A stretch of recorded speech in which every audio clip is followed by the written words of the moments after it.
नेताजी का बेटा है, इससे पंगा न लेना। राहुल गांधी के बयान पर अखिलेश का तंज। कह दिया कुछ ऐसा कि पूरी की पूरी कांग्रेस हिल गई। बीजेपी के खिलाफ जुटे विरोधी खेमे में दिख रही दरार। कांग्रेस के तेवरों ने करवा दी किरकिरी। ये टकराव कहीं बीजेपी के लिए वरदान न बन जाए। पहले गठबंधन धर्म को तोड़ा और अब कांग्रेस नेताओं की जुबान उगल रही विवाद। लेकिन सपा से पंगा लेना पड़ जाएगा महंगा। देखिए क्या राहुल ने कहा और कैसे अखिलेश ने किया वार।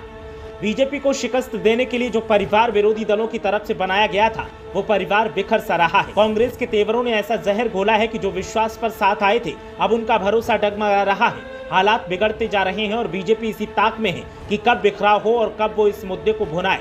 कांग्रेस ने पहले गठबंधन धर्म को तोड़ा और अब कांग्रेस नेताओं की बयानबाजी विवाद उगल रही है और विवाद के साथ ही सियासी हंगामा पैदा कर रही है। कोई और कुछ कहे तो समझ भी आता है, लेकिन राहुल गांधी ही अगर विवादित बयान देंगे और तंज कसने की कोशिश करेंगे तो फिर सोचिए कि हालात क्या होंगे। ऐसे में राहुल गांधी के एक बयान पर अखिलेश यादव ने पलटवार किया है और निशाना साधा है कि राहुल गांधी के साथ साथ पूरी की पूरी कांग्रेस पार्टी ही तिलमिलाई घूम रही है। सपा अध्यक्ष अखिलेश यादव ने अब जातीय जनगणना को लेकर सीधा राहुल गांधी पर वार किया है। उन्होंने कहा कि कांग्रेस द्वारा जातीय जनगणना की मांग करना एक चमत्कार है। जब कांग्रेस सत्ता में थी तब तो जातीय जनगणना कराई नहीं, और अब जब बीमारी बढ़ गई है और एमआरआई और सीटी स्कैन की जरूरत है तो एक्सरे की बात कर रहे हैं। दरअसल राहुल गांधी ने तेलंगाना की रैली में जातिगत जनगणना को लेकर सबसे बड़ा मुद्दा बताया और इसे देश का एक्सरे बताया।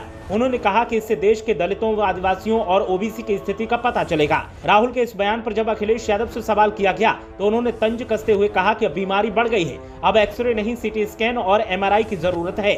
अखिलेश यादव ने कहा कि जिस समय एक्सरे होना था वो एक्सरे का समय था, आज सीटी स्कैन है, एमआरआई मशीन है। बीमारी और बड़ी हो गई है। जो लड़ाई लड़नी चाहिए थी उस समय समाधान हो गया होता तो खाई इतनी बड़ी नहीं होती कि 5% लोगों के पास 60% भारत की संपत्ति चली गई। ये किसने किया? ये पुरानी सरकारों की गलत नीतियों की वजह से हुआ। जब एक्सरे करना था तब किया नहीं, बीमारी अब बढ़ गई। आज एमआरआई सीटी स्कैन की जरूरत है। मुझे उम्मीद है कि जब कभी भी समाजवादियों को मौका मिलेगा सबसे पहले जातीय जनगणना करवाई जाएगी। अखिलेश यादव ने कहा कि कांग्रेस वो पार्टी है जिसने आजादी के बाद कभी जातीय जनगणना नहीं करवाई। लोकसभा में नेताजी शरद यादव, लालू यादव जी जब जातीय जनगणना की मांग कर रहे थे तो कांग्रेस ने नहीं करवाई। आज कांग्रेस क्यों जातीय जनगणना की बात कर रही है? क्योंकि वो जानते हैं कि आज उनका ट्रेडिशन वोट उनके पास नहीं है। वो पिछड़े, दलित और आदिवासियों की तरफ देख रहे हैं। वो भी जानते हैं कि आजादी के बाद उन्होंने धोखा दिया, इसीलिए वो उनके साथ नहीं है। इस बीच जब उनसे इंडिया गठबंधन को लेकर सवाल किया गया तो सपा अध्यक्ष ने कहा कि इंडिया गठबंधन आगे देखा जाएगा।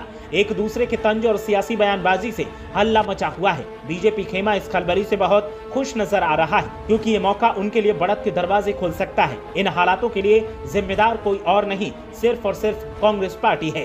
ब्यूरो रिपोर्ट, मीडिया हलचल।